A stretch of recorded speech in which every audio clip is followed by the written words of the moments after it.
देखो जोक वोक तो होते रहेंगे, मैं आप सब यहाँ आए हो पढ़े लिखे हो, और मैं ये बिट एक्चुअली यूट्यूब पे भी डालने वाला हूँ, और वहाँ पे ही पढ़े लिखे लोग रहते हैं। तो मेरा एक्चुअली क्या है कि एक ऑब्जर्वेशन है जो मैं आप लोगों के साथ शेयर करना चाहता हूँ। आप बताना कि क्या ऑब्जर्वेशन सही है या गलत है, ठीक है? तो आपका ओपिनियन है, मैं अपना ओपिनियन नहीं थोप रहा। तो आप लोग टीवी देखते हो? टीवी, ठीक है, टीवी पे एड्स आते हैं ना, और मैं ओपिनियन मतलब ऑब्जर्वेशन भी यही है कि मुझे ऐसा लगता है कि जैसे जैसे हम टाइम में आगे बढ़ते जा रहे हैं ना, एड्स थोड़े इनसेंसिटिव होते जा रहे हैं। उन्हें फ़र्क नहीं पड़ता कि तुम्हारी भावनाओं को ठेस पहुंच रहा है नहीं पहुंच रहा। जैसे आप बताना ये ऐड इनसेंसिटिव है या नहीं, ठीक है? तो ऐड LIC का है, ठीक है, और ऐड में क्या होता है कि एक औरत खड़ी है और वो अपने पति की फ़ोटो में देख के बात कर रही है, और अपनी पति की फ़ोटो में देख के कह रही है कि आज मेरे पति को मरे हुए पूरे 15 साल हो गए, लेकिन थैंक्स टू LIC उनकी कमी महसूस नहीं हुई।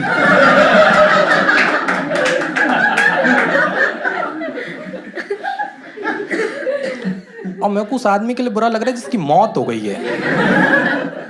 आप समझ रहे हो उसकी आत्मा को कितना बुरा लगता होगा? उसकी आत्मा ऊपर बैठ के रो रही है कि क्या वैल्यू है मेरी, क्या वैल्यू है, और पीछे से एक LIC एजेंट की आत्मा कह रही है 40,000 पर मंथ।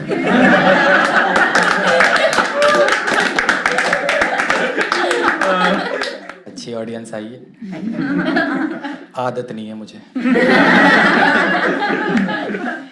क्योंकि मैं करता था पटना में, और वहाँ थोड़ा अलग होता है। जैसे यहाँ पे क्या है ना, आपको कॉमिक अच्छा लगता है तो आप उसे फेमस कर देते हो, है ना? हाँ, वहाँ जिंदा छोड़ देते हैं।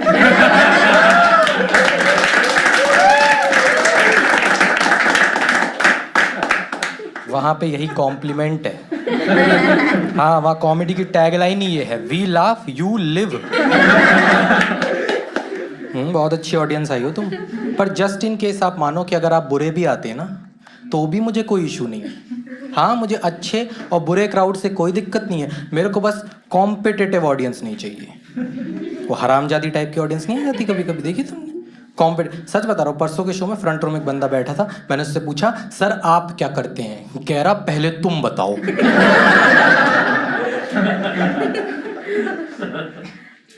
तो मुझे गुस्सा आ गया और मैंने ऐसे बोल दिया कि मैं वॉशिंग मशीन बेचता हूँ, और मुझे लगा मैं जीत गया।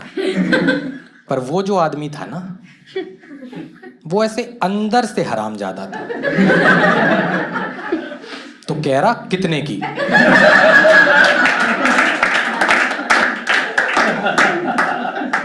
वो मेरे को कॉल करता रहता है कि भैया Amazon पे तो 12,000 की हो गई है?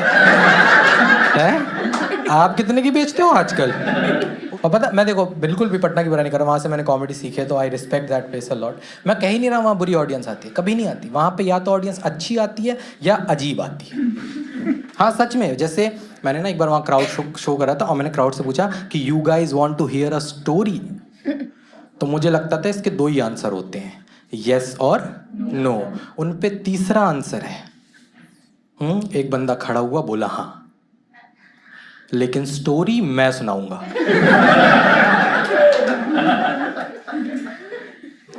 तो मैं भी ऐसे ही हंसने लगा आपकी तरह। मैंने बोला कि भाई मेरे पास माइक है, मैं सुनाऊंगा। कह रहा मेरे पास गन है। मैं कहा आप सुनाओ। क्योंकि देखो दोस्तों, कॉमेडी मेरा पैशन है, लेकिन छाती से खून ना बहना ज़्यादा बड़ा पैशन है। जिंदा रहना इज़ माई पैशन। मेरी ज़िंदगी का सबसे बड़ा पैशन है जिंदगी। तो वैसा ऐसे नहीं है वहाँ क्राइम है, वैसे बोलते हैं लोग, थोड़ा मोड़ा है, जैसे हर जगह रहता है। जैसे मेरे को याद है एक बार मैं बाइक करके जा रहा था घर से वापस, ठीक है, मतलब घर जा रहा था वापस, और मैंने देखा कि एक आदमी को लूटने की कोशिश कर रहा है, ठीक है, और ना उसने उसकी गर्दन पे चाकू रख दी। हाँ सच में, और वो ऐसे कह रहा है कि तेरी जेब में जो कुछ भी है ना, बाहर निकाल। तो सामने वाले ने खंजर निकाल लिया। हाँ, चाकू वाले ने 5,000 रुपए दिए।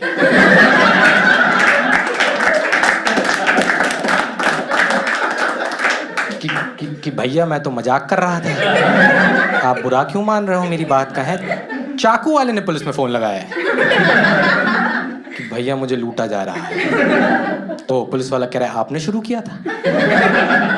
कह रहा हाँ। पुलिस वाला उसे डांट रहा है कि जब तुम पे बड़ी चाकू नहीं है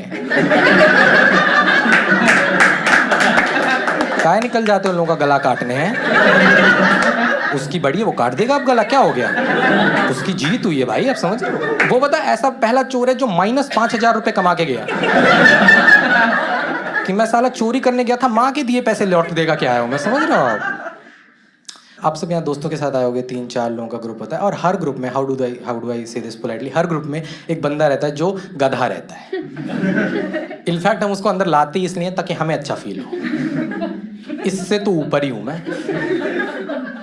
और पता है इंडिया की बेस्ट पार्ट क्या है, हर ग्रुप में जो वो बंदा रहता है उसे पता रहता है ये बात कि मेरा रिक्रूटमेंट कैसे हुआ है।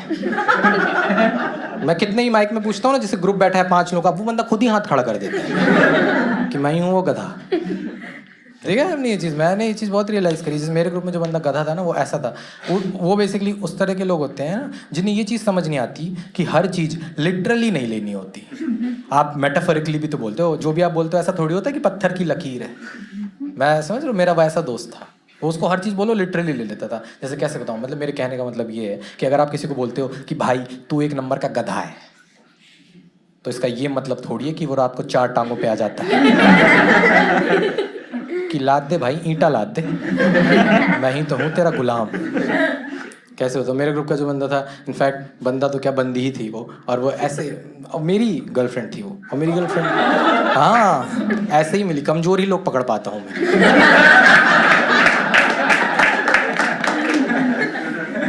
तो जो मेरी एक्स गर्लफ्रेंड थी ना दोस्तों, वो बिल्कुल ऐसी ही थी, बिल्कुल ऐसे। उसको ऐसा हो जाता, मैं कुछ भी बोलता उसका ऐसा हो जाता कि अरे पति परमेश्वर ने बोला है, ये तो सच ही होगा। कुछ भी मैं बोलता था बिल्कुल लिटरली ले लेती थी, और ये बात मैं हर बार भूल जाता था सच में, और मैं मुसीबत में फंस जाता था। जैसे एक बार वी वर मेकिंग आउट, ठीक है, और मैंने उसको बेवकूफ़ों की तरह बोल दिया कि बेबी चोक मी।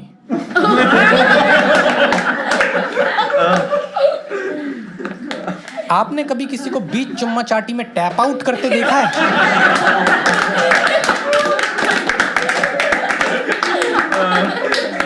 कि बेबी मेरा हो गया। कह रही बेबी मजा आया, मैं कहा बहुत, ऑक्सीजन नहीं आई। कह रही बेबी कुछ और चाहिए, मैं कहा एम्बुलेंस का नंबर है तुम्हारे पास? एक वेंटिलेटर चाहिए मुझे। हाँ ये तो कुछ भी नहीं, गलती से मैं उसको बोल दिया कि टॉक डर्टी टू मी। कह रही मैं तो फ्लश ही नहीं करती। मैं कहा ये सब नहीं जानना भाई मुझे, ये सब नहीं जानना, रात के 12 बजे समझ रही हो तुम।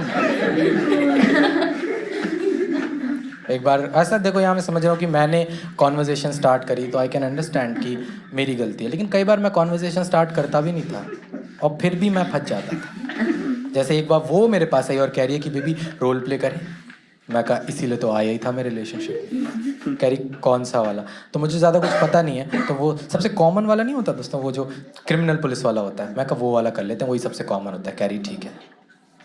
मैं नहाने गया, उसने पुलिस बुला ली।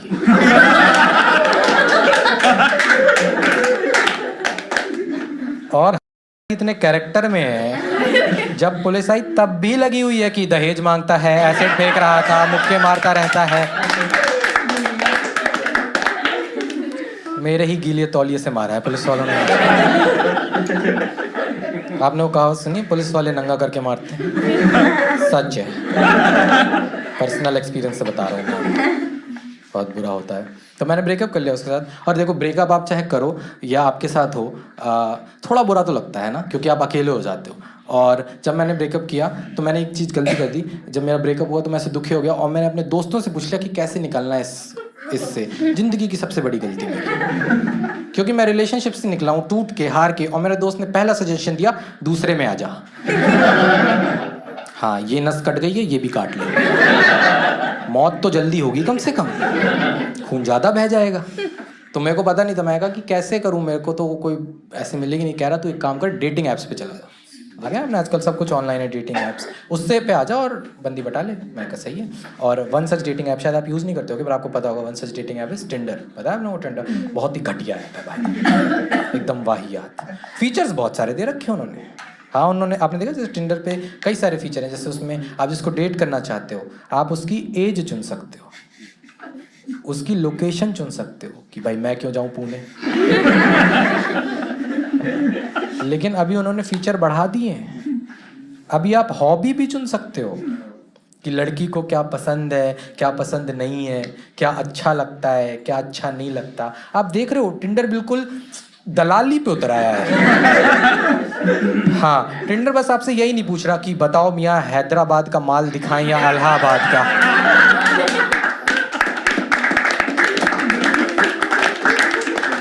किधर का आइटम परोसे। और ये जो एज वाला फिल्टर है ना दोस्तों, मुझे तो बहुत पसंद है, बहुत ज़्यादा एज वाला। पर मेरी बस एक दिक्कत है कि इस एज वाले फिल्टर में जो मैक्सिमम एज है वो 100 है। तो मैंने तो 100 सेट कर दी है, क्योंकि मैं मिलना चाहता हूँ उस औरत से जिसका मेनोपॉज मुझसे बड़ा है। मिली थी मेरे को एक 98 ईयर ओल्ड, कुछ कॉमन नहीं था हमारे बीच। हाँ, मैं उसको बता रहा हूँ कि मैं बचपन में मार्च पास्ट में गया हूँ। कह रही मैं तो डांडी मार्च में गई हूँ। आप समझ रहे हो, वो इतनी बूढ़ी है, उसका पास्ट हमारे लिए हिस्ट्री है। हाँ, वो मुझे बता रही है उसके बचपन में क्या हुआ। मैं कहा मत बताओ, चैप्टर 8 में लिखा हुआ है।